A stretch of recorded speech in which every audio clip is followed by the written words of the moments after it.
Hey YouTube, Sandra Expressions here. Welcome back to my channel. I know I haven't been on YouTube in 7 months. My last video was in December and now it's almost August. So I just thought I would come in and give everyone a little update because I plan to come back to YouTube with future videos very soon, literally right after this one. So yeah. So basically, the last video I made was basically about reading. I was reading Jane Eyre, um, or Eyre. I always forget how to pronounce. But I was reading that book, still on that book, which is crazy. But I got a little bit distracted. So, first thing is I'm blonde. Shout out to the blonde. Shout out to the blonde. Team natural, team blondes.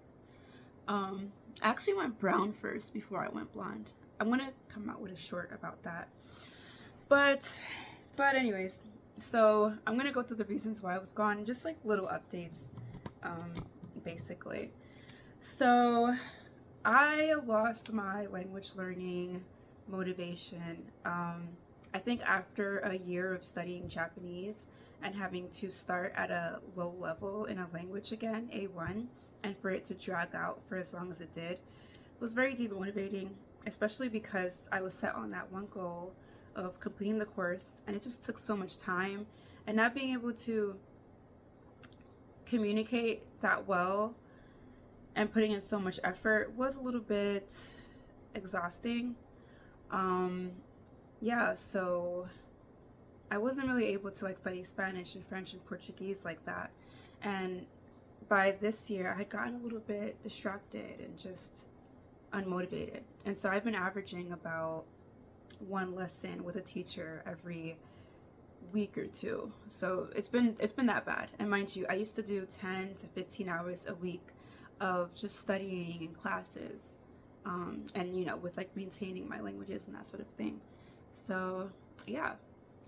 But the number one reason why I was gone this year is because I was dating, or I'm still dating, but I'm bisexual, and I decided that I wanted to take dating seriously this year, and I wanted love. Um, yeah, so since last year, I've been pretty serious about exclusively dating women or trying to exclusively date women. Even though I did date a guy last year, but basically because like when you're a bisexual woman, it's very easy. It's easier to date men than women because for a variety of reasons, but also being straight passing.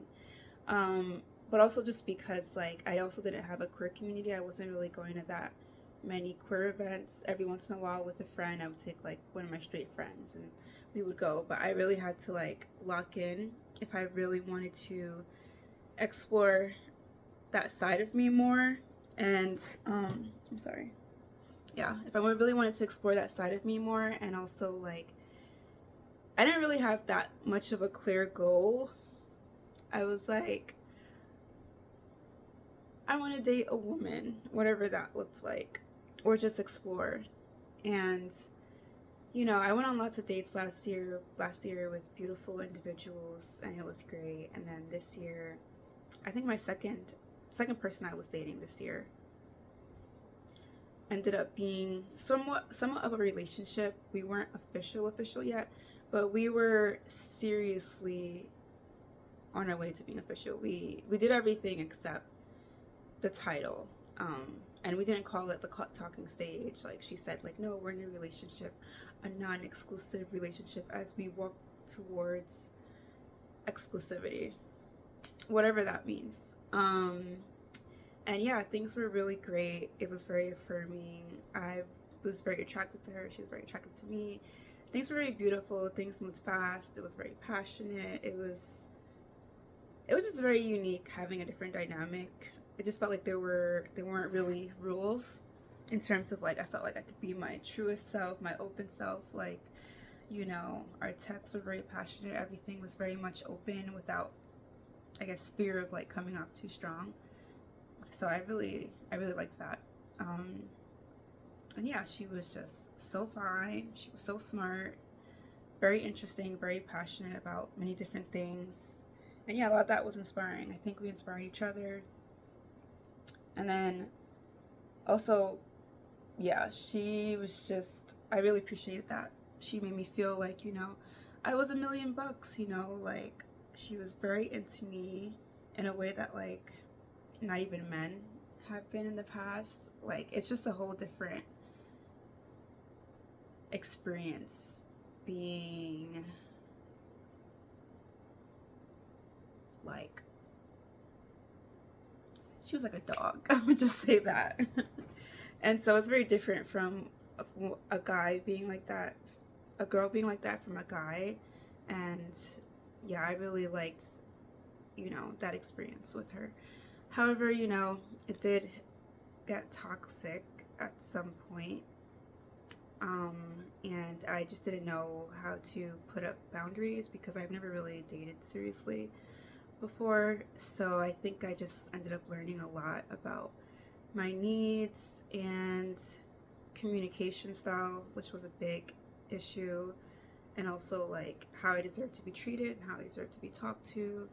So yeah, so it's crazy because I look back and I like, there's so many good things, but there's also so many like bad things. Like by week 3, my friends who were also queer were like, absolutely not.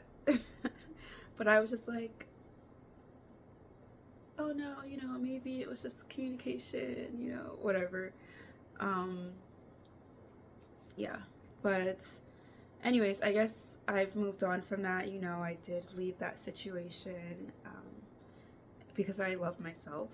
And yeah, I've been dating women mostly. I think I'm more into women, which I didn't know I was in the beginning. I was like, I felt like I was 50-50. 50-50 women, 50-50 men. And then now that I realized, I mean, maybe, I don't know. I'm into humans regardless. Like, I think I'm more open now. I just never really considered dating a woman seriously to marriage until I actually dated a woman. It really was. It really is that. So I had to unpack a lot of internalized homophobia. Anyways, so yeah, so I'm dating women mostly now, but I'm also going to start dating men soon. Yeah, I haven't been on a date with a man in a very long time. And I just realized I'm not really trying to date for someone's gender. I just want to date someone who respects me, who treats me well, who lets me be who I am, without competition, who lets me just be myself, and who's my biggest cheerleader, and vice versa. Vice versa. Yeah. Also, I also put, sorry, I made some notes. The third reason is that, I'm a software engineer in tech, and the industry has been changing a lot with artificial intelligence and layoffs and everything like that. So I was dealing with a lot in terms of what does my future look like in the industry, also having to navigate new technology, heavy use of AI day to day, and also just, witnessing my friends who have been unemployed long term. I have friends who've gone to Ivy League schools and, work in big tech, and they're having trouble finding jobs. So I'm trying to help them navigate that. It's very interesting. Yeah, the industry has changed so much, and I love Afrotech, but I don't think I'm gonna go this year because a lot of the joy has been taken out. Like, it's not this tech industry isn't what it was 6-7 years ago, 5 years ago, even 4 years ago. It was a lot more excitement, and a lot of us were looking forward to something. It was more, what's that word? There's a word for it. There was something to look forward to and promising, and I really enjoy Afrotech, but this year I just don't think that the vibes are going to be there in terms of, hope. So yeah. Also weight loss. I'm getting back on my fitness journey. Last year I was 118 pounds. I brought it down to that after, alternate day fasting, and I didn't like the way my body looked. And then in the summer I gained it all back, trying to weight lift and try to build my body. Didn't know what I was doing, wasn't even calculating or monitoring calories. So over the last few months with ChatGPT, shout out to ChatGPT, it's been the best nutritionist. I've been realizing that I haven't been having enough protein and my calories were a little bit too much, and how I was navigating weight loss and recomping and everything was kind of unsustainable. So I think now I'm better. I think early in the year I said I was around like 138, and now I'm back under 130, and ideally I want to be at 115, but 120 and brolic would be pretty nice. Yeah. Also, okay, future videos. So I went to Cape Town. Want to talk about that. Cape Town is very interesting. I left some shorts. I made some shorts about Cape Town. It reminds me a lot about Brazil. So there's something about South Africa, Brazil, and the US that they all share something in common.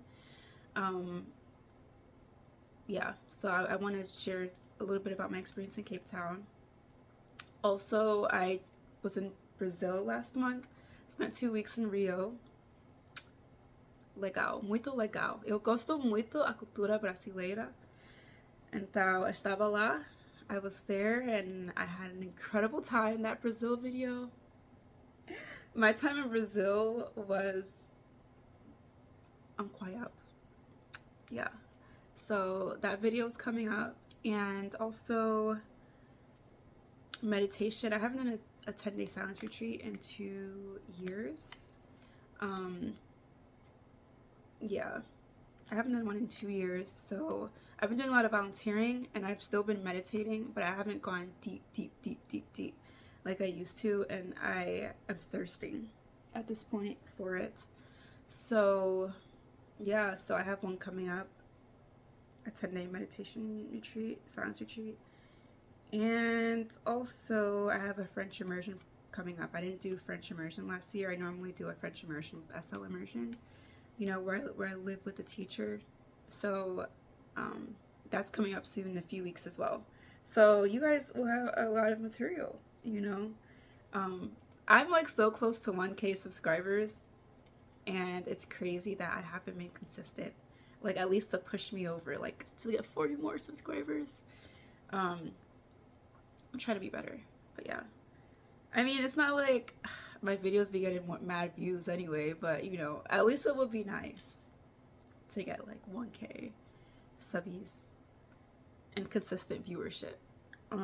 Yeah, and then, you know, next videos are going to be me jumping into languages again. Like, the motivation is back. You know, dating is a little bit distracting. So yeah, so I think I want to show more of my study process on a week-to-week basis. I think that will be very helpful because sure, I could do a video, polyglot speaks five languages, but I'm different from a lot of these, you know, TikTok polyglots who be saying a few phrases here and there. Like, I really, no shade, I really my goal is to be fluent in every language I speak. Like, fluency to C1 level at least, C2 level ideally. So I'm someone who, like, I speak my languages very well. I can communicate very well. A lot of the times, you know, people think I be one of them, which is the biggest compliment. So I appreciate that. I do have some books here. Let me just show these books real quick, because I have actually a lot more books. I've been buying a lot of language books. Like when I was in Brazil, I got a bunch of Portuguese books, a bunch of French books, a bunch of Spanish books. But I got this at like this thrift store in Bushwick. So this is in French. Also got, you know, 1Q84 by Haruki. This is in French too. Project Hail Mary needs to be read. I'm sorry, Project Hail Mary. Sorry. Also, La Nosci, this needs to be read. ChatGPT actually helped me choose this. And I know a lot of us are against AI, but I use this sparingly. And then these are the books that I need to read in Spanish. And after those, I can read actual novels. And then I got a bunch of books on my bookshelf. Anyways, thank you everyone for staying tuned with this little update. Yeah, I wish you all the best and thank you for your forgiveness. If you've given it to me, I appreciate it. All right, you take care. Ciao, ciao.